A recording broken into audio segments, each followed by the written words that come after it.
Saya sampai di Kaherah tahun 1998, berkunjung ke salah satu rumah sahabat saya. Kebetulan istri dia orang Kelantan. Dia dapat, saya tak dapat.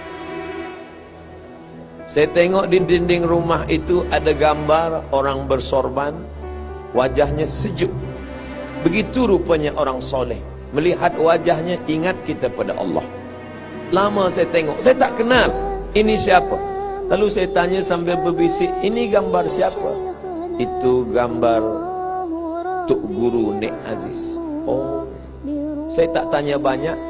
Saya cari maklumat tentang dia di mana? www.google.com.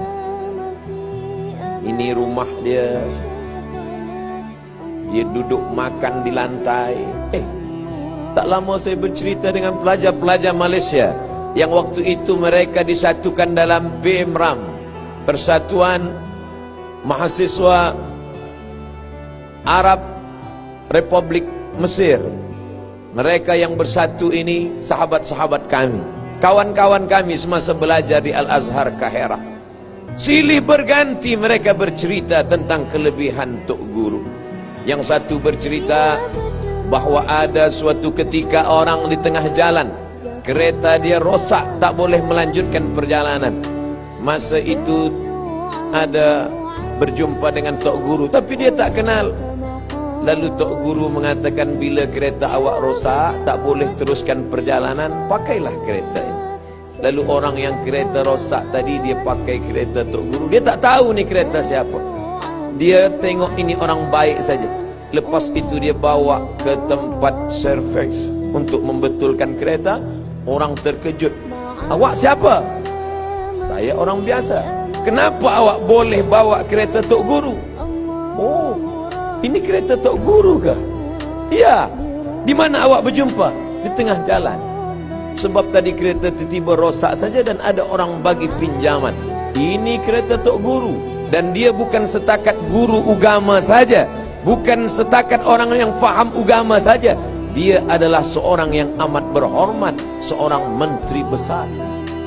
Cinta walaupun tak pernah bersua membuat saya berniat dalam hati, umur panjang badan sihat, saya akan datang ke negeri bernama Kelantan. 21 tahun lamanya berkeinginan, rupanya tertulis di Lauhil Mahfuz. 14 hari bulan Februari 2019 barulah sampai. Tak berjumpa dengan Tok Guru, hanya setakat ziarah ke makamnya dan sampai ke rumahnya, bertemu dengan adiknya, bertemu dengan anak-anak dan cucu, dan sempat pula bersilaturahim. Begitulah rupanya takdir yang sudah ditetapkan Allah. Sakitkah hati? Kecewakah jiwa? Ya. Untung ada rukun iman yang keenam, berterima kepada takdir baik dan takdir buruk. Takdir yang saya terima buruk tak berjumpa semasa hidup.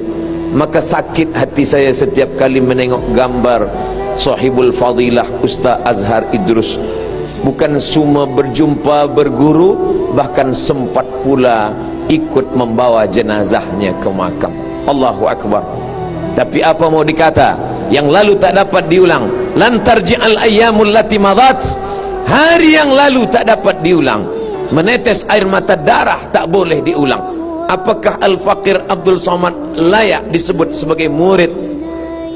Maka suatu ketika saya mencari video tanya jawab, soal jawab. Bolehkah kita dianggap murid bila kita tak berjumpa, bila kita tak mengambil ilmu secara langsung, direct?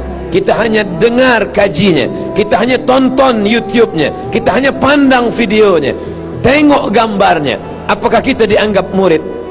Allah berikan jawaban melalui lisan Al-Habib Umar bin Hafiz, sahibul fadilah, ulama besar dari Tarim Hadramaut, pimpinan Majlis Darul Mustafa. Seorang bertanya kepada Habib Umar bin Hafiz radhiyallahu anhu, "Hai Habib Umar bin Hafiz, ya, saya mendengar tazkirah, menonton tazkirah, tapi saya tak jumpa orangnya, tak belajar kepada dia langsung. Apakah saya dianggap sebagai murid?" Apa kata Habib Umar bin Hafiz? Ta'allugul galbi, kaitan hati. Bila engkau ada cinta, bila engkau ada suka, engkau ikut ilmunya, engkau amalkan tazkirahnya, maka engkau pun dianggap sebagai murid. Mudah-mudahan walaupun saya tak berjumpa, walaupun saya tidak sempat bermusafahah mencium tangannya, saya ingin di akhirat kelak tetap dianggap sebagai murid dari Tuan Guru Ni Aziz, insyaAllah.